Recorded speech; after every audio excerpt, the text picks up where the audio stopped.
Lorsqu'un virus ou une bactérie a réussi à franchir la première barrière de défense de l'organisme, qu'on appelle la réaction innée, une deuxième ligne se met en action. C'est l'immunité adaptative.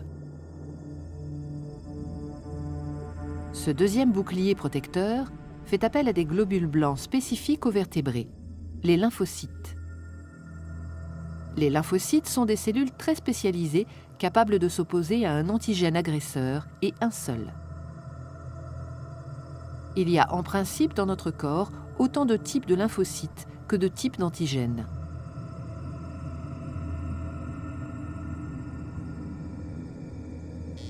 Lorsqu'un antigène agresseur a réussi à franchir la première barrière de défense de l'organisme, ces lymphocytes se mobilisent et quand ils reconnaissent la nature et l'identité de l'intrus, ils s'activent.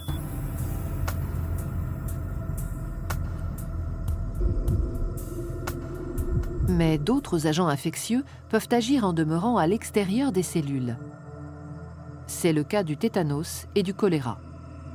Contre ces antigènes agresseurs nommés extracellulaires, la réponse adaptative est dite à médiation humorale.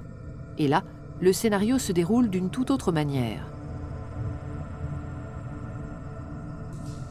L'identification de l'antigène agresseur est opérée par une catégorie différente de lymphocytes, les lymphocytes B.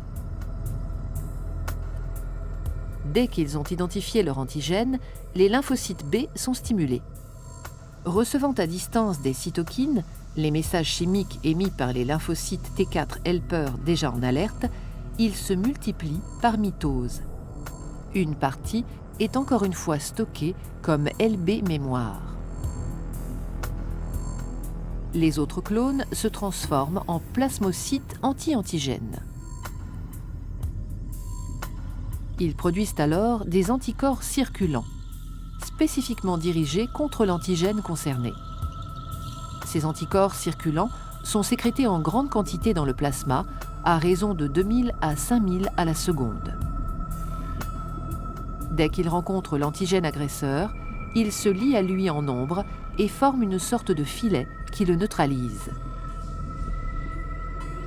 Toutes les cellules mortes, ainsi que les débris cellulaires résultant de la réponse immunitaire, sont éliminées par les macrophages, les éboueurs du corps humain.